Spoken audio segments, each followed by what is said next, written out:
6 p.m. Pakistan Standard Time. Assalamu alaikum. This is Radio Pakistan. The news read by Daman Zaman. The headlines. The Prime Minister has inaugurated the Apna Meter Apni Reading app to bring more transparency in the electricity billing. The Deputy Prime Minister and the Turkish Foreign Minister in a telephonic conversation have discussed bilateral issues and regional developments. The security forces have killed two Indian-sponsored terrorists in Baluchistan's Duki district. Pakistan's passport has achieved a major milestone by securing a position in the top 100 of the Henley Passport Index 2025 global ranking. The All Parties Hurriyat Conference has vehemently denounced unrelenting arbitrary arrests and prolonged detentions of Kashmiri leaders and activists. 21 Palestinians were martyred by the Israeli forces in Gaza today. And now the news in detail. Prime Minister Shahbaz Sharif has launched the Apna Meter Apni Reading Power Smart mobile application to bring more transparency in the electricity billing.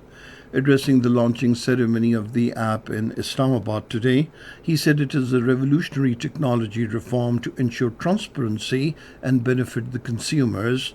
The Prime Minister said the mobile application has been introduced in 5 languages, which will promote national unity and enhance coordination and harmony among the provinces. He directed to introduce the application for every household from Peshawar to Karachi. Terming power theft as one of the major challenges for the country, he said Pakistan suffers a loss of 500 billion rupees annually due to power theft. He said the Power Ministry and the entire team is working to resolve the issue. Talking about solarization, the Prime Minister said the government would not discourage the solarization boom in the country, which is the most cheapest way of producing electricity in the world. He said Pakistan is among a few countries where the solarization process was rapidly taking place. On the occasion, the Prime Minister announced to abolish the PTV license fee from the electricity bills to provide further relief to the consumers.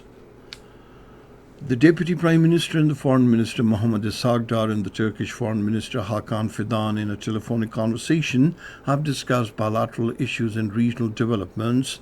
They also discussed multilateral cooperation and the forthcoming ASEAN Regional Forum scheduled to be held on the 10th and 11th of next month in Kuala Lumpur, Malaysia. 2 Indian-sponsored terrorists were neutralized while 2 others were apprehended during an intelligence-based operation in Duki district of Baluchistan yesterday. According to ISPR, the security forces conducted the operation on reported presence of terrorists belonging to the Indian proxy Fitna al-Hindustan and effectively engaged the Indian-sponsored terrorists' location. Weapons, ammunition and explosives were also recovered from the Indian-sponsored terrorists who remained actively involved in numerous terrorist activities in the area. The security forces are determined to wipe out the menace of Indian-sponsored terrorism from the country and reaffirm the nation's unwavering resolve to bring the perpetrators of terrorism to justice. President Asif Ali Zardari and Prime Minister Mohammad Shahbaz Sharif have commended the security forces on the successful operation against the Indian-backed terrorists of Fitna al-Hindustan in the Duki district of Baluchistan. In their separate statements today, they lauded the security forces for neutralizing 2 terrorists of Fitna al-Hindustan during the operation. The President said the entire nation is proud of the professionalism, valiance and the spirit of sacrifice of the security forces. He said the people of Pakistan are resolutely standing by the security forces. Asif Ali Zardari said Pakistan will continue its struggle till the complete eradication of the scourge of terrorism. The Prime Minister said security forces are standing like a fortified wall to eliminate terrorism from the country. Pakistan Crypto Council has announced strategic Bitcoin reserve. The announcement has been made by the Special Assistant to the Prime Minister Bilal bin Saqib. The government has already announced the allocation of 2,000 megawatt of power for artificial intelligence and blockchain Bitcoin mining, Pakistan has entered a new era of digital economy and tech diplomacy. Besides Pakistan's partnership with the renowned world company, World Liberty Financial has paved the way for American investments. The Minister for Maritime Affairs, Mohammad Junaid Anwar Chaudhry, has launched Port Community Climate Resilience Program in Karachi and Gwadar for sustainable climate solutions.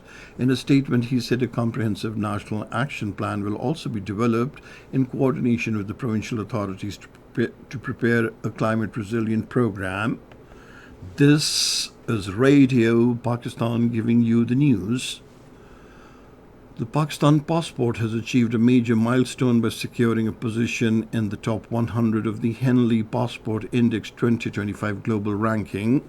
According to the latest rankings released by the Henley and partners, the Pakistani passport now holds the 100th spot, a substantial leap from its 113th position in 2021, granting visa-free or visa-on-arrival access to 32 countries. The implementation of the Punjab Monsoon Emergency Plan has begun across the province. The Chief Minister has sought a minute-to-minute implementation report of the plan. At the district level, emergency operation centres have been set up, which will remain operational round the clock. In Khyber Pakhtunkhwa, 20 people were killed and 10 others injured in rain and floods-related incidents since Friday. According to a report of the Provincial Disaster Management Authority issued today, a total of 57 houses were damaged due to rain and wind, in which 51 were partially damaged while 6 were completely demolished. Similarly, 6 cattle also perished in the incidents. In the Indian illegally occupied Jammu and Kashmir, the All Parties Harith Conference has vehemently denounced the unrelenting arbitrary arrests and prolonged detentions of Kashmiri leaders and activists by the Delhi-installed administration led by Lieutenant Governor Manoj Sinha. The APHC spokesman, Advocate Abdul Rashid Minhas, in a statement issued in Srinagar, termed the arrests a deliberate attempt to crush the Kashmiris' legitimate struggle for freedom. He said since August 5, 2019, India's brutal crackdown in the occupied territory has intensified, with thousands of Kashmiris languishing in prisons under draconian laws like the Public Safety Act and the Unlawful Activities Act without fair trial. He said the Indian authorities are forcing detained youth to make false statements aimed at maligning the peaceful resistance movement. Iran has banned the entry of Director General of the International Atomic Energy Agency, Rafael Grossi, in the country. The announcement has been made by the Vice Speaker of the Iranian Parliament, Hamid Raza Haji Babaei, in Tehran. He claimed that sensitive Iranian nuclear information obtained by the International Atomic Energy Agency was allegedly compromised. He implied that this breach necessitated a re-evaluation of its cooperation with the United Nations nuclear watchdog. At least 66 children have died from malnutrition in the Gaza Strip since the beginning of Israel's offensive in October 2023. The Gaza government media office vehemently condemned Israel's Titan blockade, labeling it a war crime and accusing Israel of deliberate use of starvation as a weapon to exterminate civilians. UNICEF and other humanitarian organizations also repeatedly called for unimpeded access for life-saving aid. At least 21 Palestinians were martyred by the Israeli forces, including 5 people waiting for aid at the distribution sites in Gaza today. Israel's war on Gaza has martyred more than 56,000 Palestinians and injured around 133,000 since October 2023. Netball. In the Asian Youth Girls Netball Championship 2025, Pakistan beat the hosts South Korea in the third group match today. The next 2 matches of the team are against Japan, to be played tomorrow, and the Maldives on Tuesday. And finally, the weather report.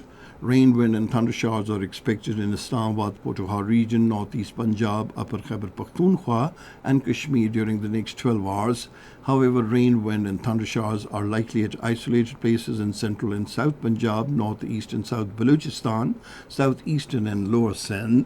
And that is the end of this news bulletin. For more news and analyses, log on to our website, radio.gov.pk, and you can also watch the live video streaming of our bulletins on the link facebook.com/Radio Pakistan News Official.